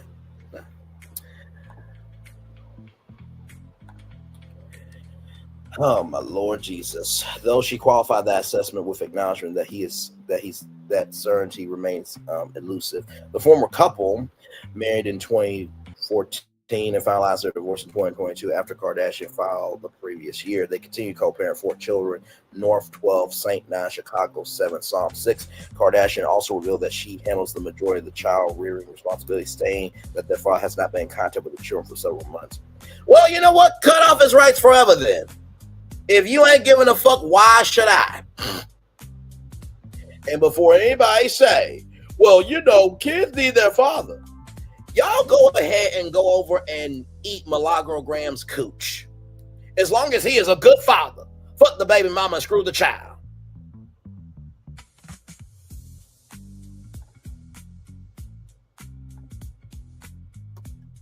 If you're not doing what the fuck you're supposed to do, there's consequences for that shit. But the gag is some of that is happening to y'all in real life, and y'all ain't putting up a fight, but yet y'all expect Kim K to put up a fight with this piece of shit bastard that should have been swallowed by his fucking mother Donda. What is wrong with y'all? She emphasized her commitment to fostering a healthy relationship between the children and their father while also protecting them when necessary, describing the dynamic as occurring in waves and phases. Davidson's response to public harassment during their relationship. Davidson faced public targeting from Kanye that extended beyond the easy video, the brand nickname for the comedian, and included these provocative messages in his artistic output. Davidson addressed these experiences through his comedy, including performances during weekend update segments on Saturday Night Live and at the Netflix Film Festival. Moving forward with caution, Kardashian's reflections illuminate the complex intersection of public life, personal relationships, and the challenge of establishing boundaries when past connections refuse to fade quietly into memory. Her willingness to discuss these difficulties openly provides insight into the unique pressures faced by those navigating romance in the public eye. As she continues balancing her roles as a businesswoman, mother, and public figure, Kardashian appears determined not to let past complications permanently dictate her future possibilities. She acknowledged that while she sometimes considers avoiding romantic entanglements altogether to protect her potential partners from scrutiny, she recognizes this approach would mean sacrificing her own chance of happiness. And I do hope that Kim K finds the right one. I really do. Now, speaking of somebody who is doing way too much, what is Marvin Sapp and Marvin Winans? What is going on with y'all Marvins, okay? This comes to us from blacknews.com. Pastor publicly humiliates black mama and her son for not donating $2,000 to his church. Pastor Marvin Winans of Perfecting Church in Detroit, Michigan is facing backlash after a viral video showed him correcting a member during a fundraising service for giving less than the requested $2,000 donation. The moment reignited online debates about church donations and leadership. According to Atlanta Black Star, the clip came from the church's Day of Giving event, where Winans invited members to step forward with a sacrificial seed of $1,000 plus $1,000. Many congregants donate $2,000 or more, reading short messages about faith and unity. But when one woman offered $1,235, the exchange quickly turned awkward. As she spoke, Williams interrupted her and said, "That's only $1,200." When she explained she would give the remaining $800 later, he responded, "That ain't why I asked you to do." The moment, which was later edited out of the church's live stream, spread fast across social media. Social media users criticized the pastor's tone, questioning the purpose of the fundraiser. "Just say $2,000 then," one person commented, while another person said, "I would took my money back so fast, never set foot in that church. And never set foot in that building again." Others linked the incident to ongoing concerns about mega church culture and financial accountability. Many point to Perfecting Church's unfinished building on Woodward Avenue, a massive project that started in 2004 but stalled after the 2008 recession. Wait a minute, hang on a second.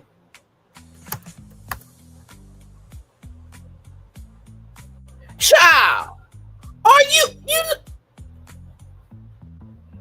oh my God.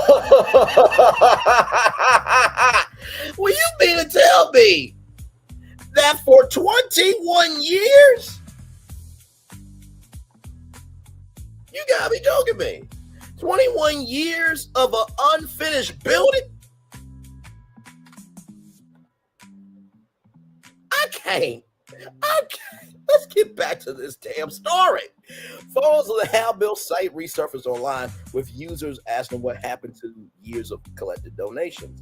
Supporters of Winans defended him, saying the clip was taken out of context, but that he simply reinforced the importance of faith-based giving. Some argue that critics misunderstood his message about sacrificing unity. People of faith don't function based on fear of what might happen. Well, I mean, I know God gave us, not a spirit of fear, but a power, love, and a sound mind. But fear is an emotion. What? Oh, Lord. Okay, child. One supporter posted, "This is one pastor at one church. This is not the attitude of so many pastors. That's such a tired cliche." According to recent reports, construction on the long-delayed church resumed after a 2023 settlement with the city. The updated design includes a 164,800 square foot sanctuary expected to be completed by spring of 2025. Child, first of all, you don't know what people have as their last. You really don't. Number two, don't you have friends like Marvin Sapp who told people to close the doors? Could he donate? And number three, God, Jesus, God's son, rode his ass in on a donkey. And used what he had. For 21 years, it was an unfinished building.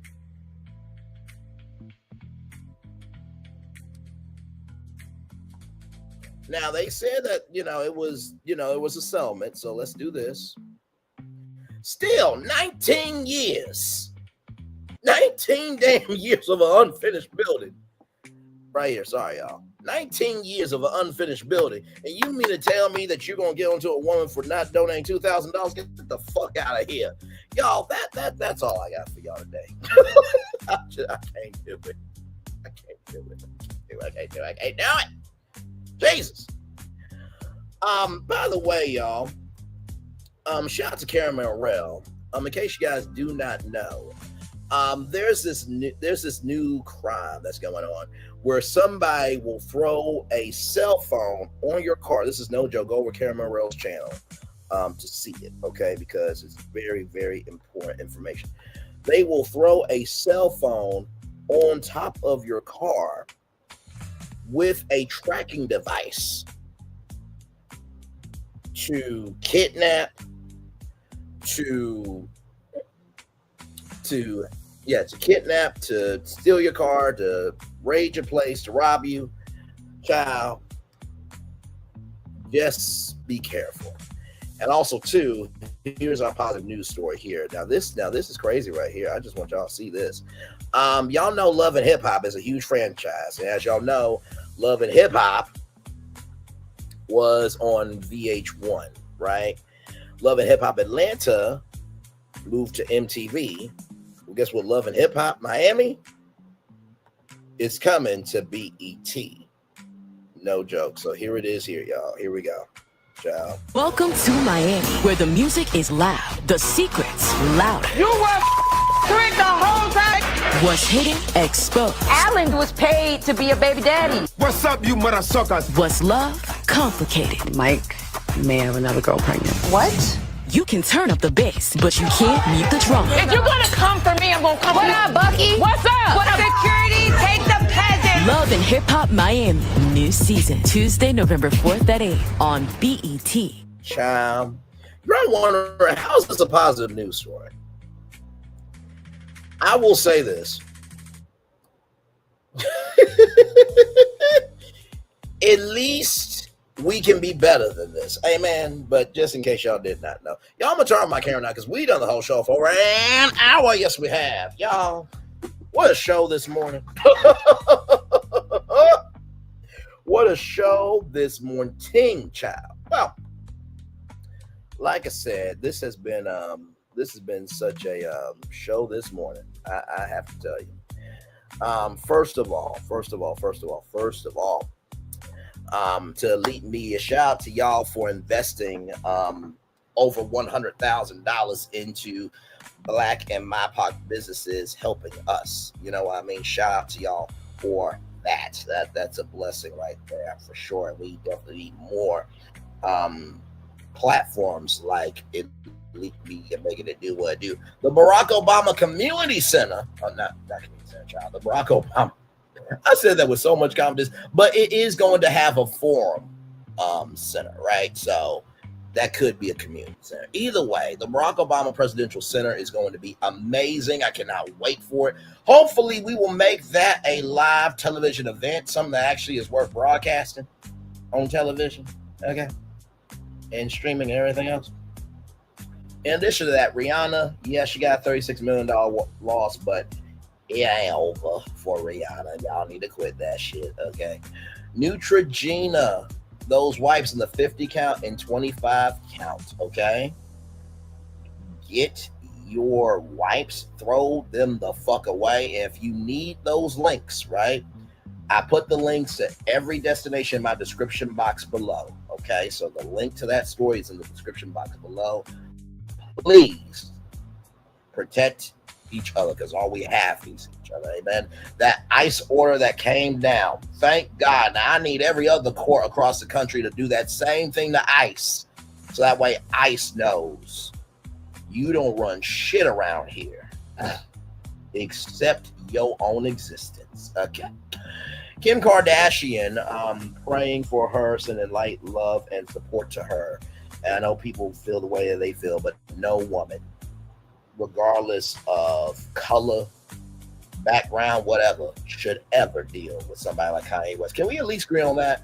And then the Marvins, could y'all get y'all act together in the church house? Because good damn, do you see what's happening out here economically and socially out here? Listen, you better be lucky anybody got anything to give at this point. And then Love and Hip Hop Miami coming to BET. Child, BET, can y'all be better?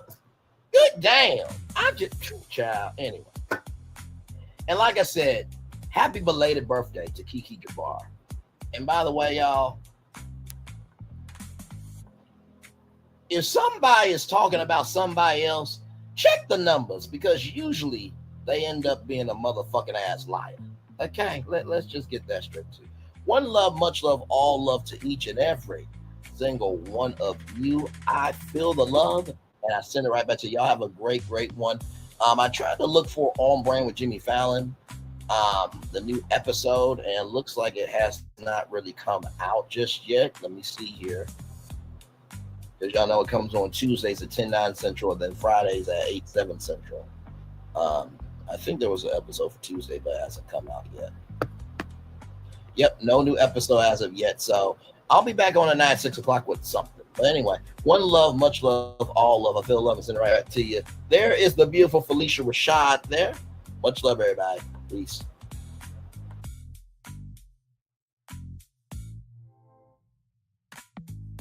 I thought I should tell you, they've been talking about you.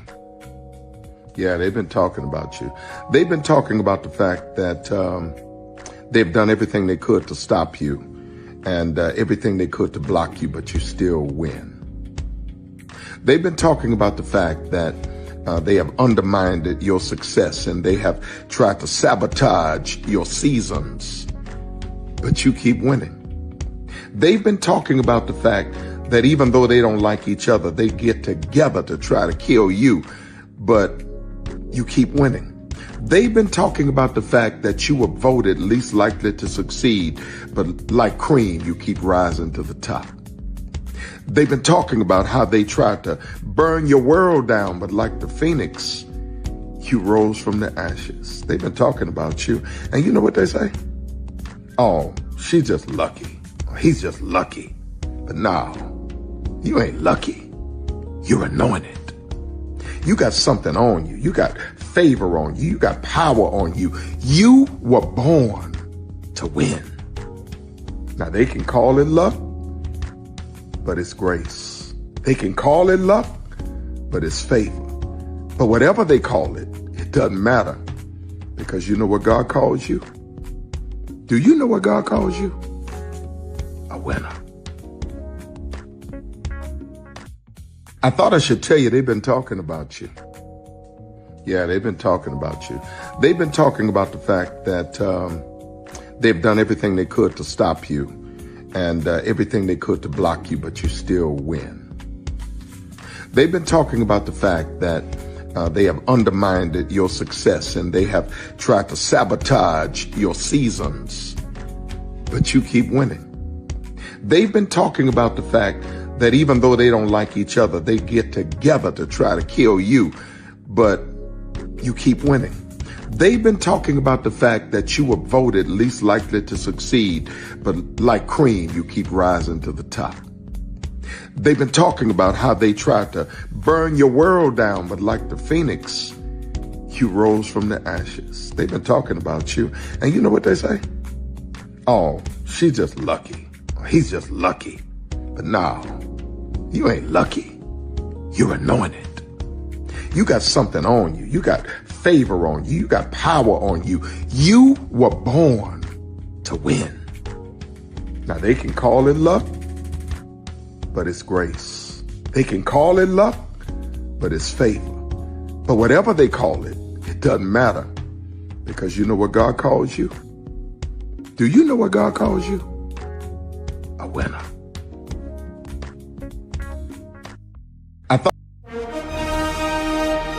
Prepare for a journey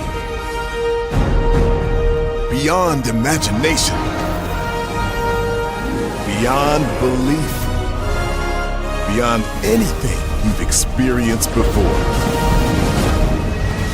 Universal Epic Universe, a new theme park where you'll step through extraordinary portals to 5 immersive worlds.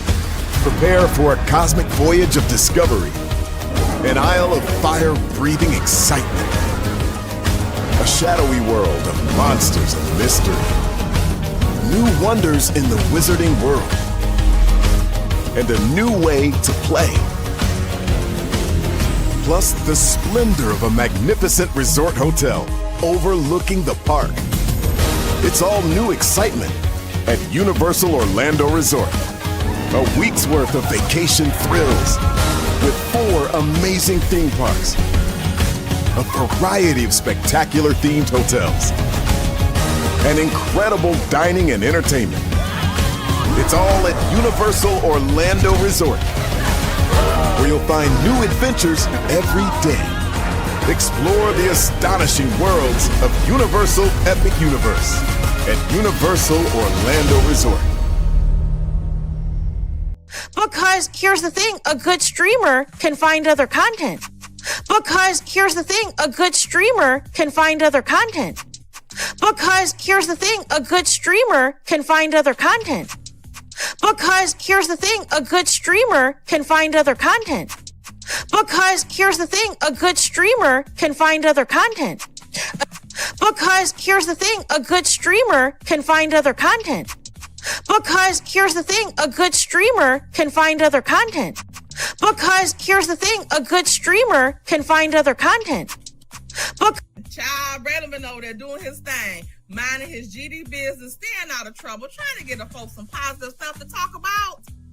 Besides lying all the damn time. Child relevant over there doing his thing, minding his GD business, staying out of trouble, trying to get the folks some positive stuff to talk about. Besides lying all the damn time. Child relevant over there doing his thing, minding his GD business, staying out of trouble, trying to get the folks some positive stuff to talk about. Besides lying all the damn time. Child relevant over there doing his thing, minding his GD business, staying out of trouble, trying to get the folks some positive stuff to talk about. Besides lying all the damn time.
know. Let them know. Let them the fuck know over here. Let them know. Let them know. Actually, hang on 1 second. Because we'll make time for this real quick shit. It's going to be real quick. Don't y'all worry. Don't y'all worry. Give me a moment. Let me share this tab right fucking here. 875,222 views 3,270 subscribers. Content on content over here. Content on content over here. Content on content over here. Child, Brandon been over there doing his thing, minding his GD business, staying out of trouble, trying to get the folks some positive stuff to talk about. Besides lying all the damn time. Because here's the thing, a good streamer can find other content. Because much love to you, Jonelle Speaks. Y'all have a good one. I'll see y'all a little bit later on tonight. Bye.